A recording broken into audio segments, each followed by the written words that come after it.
ভগিনী নিবেদিতা জীবনের ঘটনাবলী পর্ব 7। গিরিবালা ঘোষ নিবেদিতার স্কুলের ছাত্রী। তিনি অল্প বয়সেই বিধবা হয়েছিলেন। তার একটি কন্যা ছিল।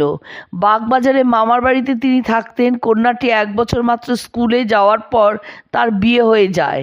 বিয়ের পরের দিন বাসি বিয়ে। সেদিন নিবেদিতা তাকে আশীর্বাদ করতে এলেন। বর বধূ দেখে নিবেদিতার হরগৌরীর কথা মনে পড়ে গেল। ভাবে বিভোর হয়ে বারবার তিনি বলতে লাগলেন, শিব দুর্গা, শিব দুর্গা।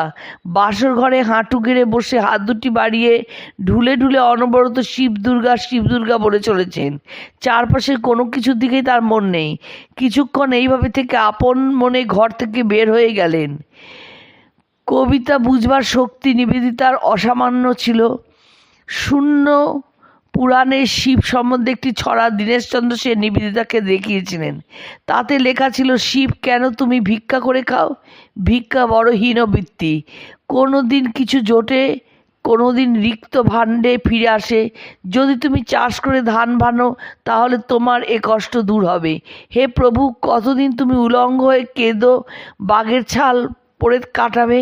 যদি কাপাস বুনে তুলো করে তবে কাপড় পরতে পেয়ে কত সুখী হবে। এই নিতান্ত গ্রাম্য কবিতার মধ্যে যে ভারতীয় ভাবের কোনো অপূর্ব প্রেরণা থাকতে পারে দীনেশবাবুর একেবারেই মনে হয়নি। কিন্তু নিবেদিতা এটি পড়ে মহা উত্তেজিত হয়ে কেবল আশ্চর্য আশ্চর্য বলতে লাগলেন। দীনেশবাবু বললেন, সিস্টার, এর মধ্যে আপনি কি পেলেন যে দিন দরিদ্র হঠাৎ রাজ্য পেলে যেমন খুশি হয় আপনি তেমনই হয়ে পড়েছেন? নিবেদিতা সেই কবিতাটি থেকে দৃষ্টি না সরিয়ে এক হাত দিয়ে অপর হাত চেপে ধরে আনন্দ গর্ব উৎফুল্ল চোখে কেবলই বলতে লাগলেন, ও দীনেশবাবু, এটা একটা আশ্চর্য জিনিস। দীনেশবাবু হতবাক হয়ে ভাবলেন, খ্যাপা মেয়ের মাথায় আবার কি হলো? পরদিন নিবেদিতার এক মেম সাহেব বন্ধুকে, সম্ভবত সিস্টার ক্রিস্টিনকে, নিরালায় পেয়ে জিজ্ঞাসা করলেন, নিবেদিতাই শিবের কবিতার এমন আশ্চর্য কী পেলেন তা তো বুঝতে পারলাম না। আপনি কি শুনেছেন?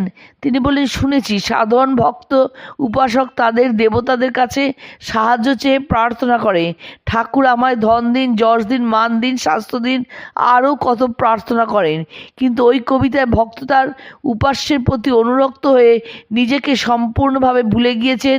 নিজের দুঃখের কথা তার মনেই নেই। ঠাকুরের দুঃখে তার প্রাণ গলে গেছে। ঠাকুরের কষ্ট যাতে নিবারণ হয় তাই তার ভাবনার লক্ষ্য হয়েছে। দীনেশবাবু তখন বুঝতে পারলেন নিবেদিতা কেন এত উচ্ছ্বসিত হয়েছিলেন কবিতাটি পড়ে। নিবেদিতা যে এই ভাবেরই প্রতিমূর্তি।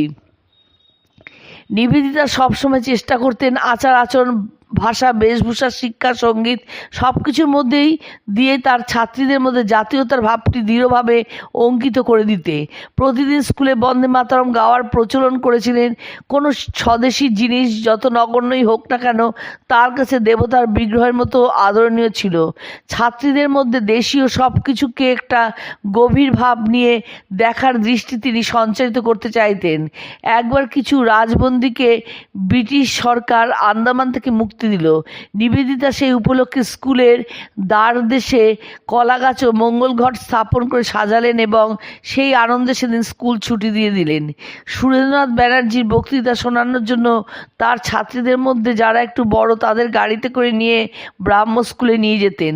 পাশের পার্কে সুরেন্দ্রনাথ জাতীয়তাবাদী বক্তৃতা দিতেন। ছাত্রীরা ব্রাহ্ম স্কুলের বারান্দায় দাঁড়িয়ে সেসব শুনত।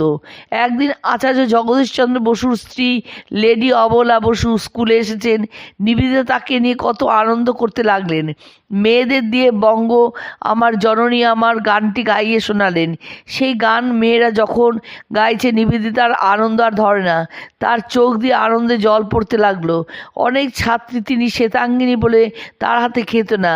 তিনি যাদের প্রাণের চেয়ে ভালোবাসেন তাদের এই আচরণে নিবেদিতা কিন্তু ক্ষুণ্ণ হতেন না, বরং তিনি তাদের এই নিষ্ঠাটুকুর মর্যাদা দিতেন এবং তাদের সংস্কারে যাতে কোনো রকম আঘাত না লাগে সেই জন্য সবসময় সতর্ক থাকতেন। প্রচলিত সামাজিক আচার বিচারে কখনো আঘাত দিতে চাইতেন না তিনি।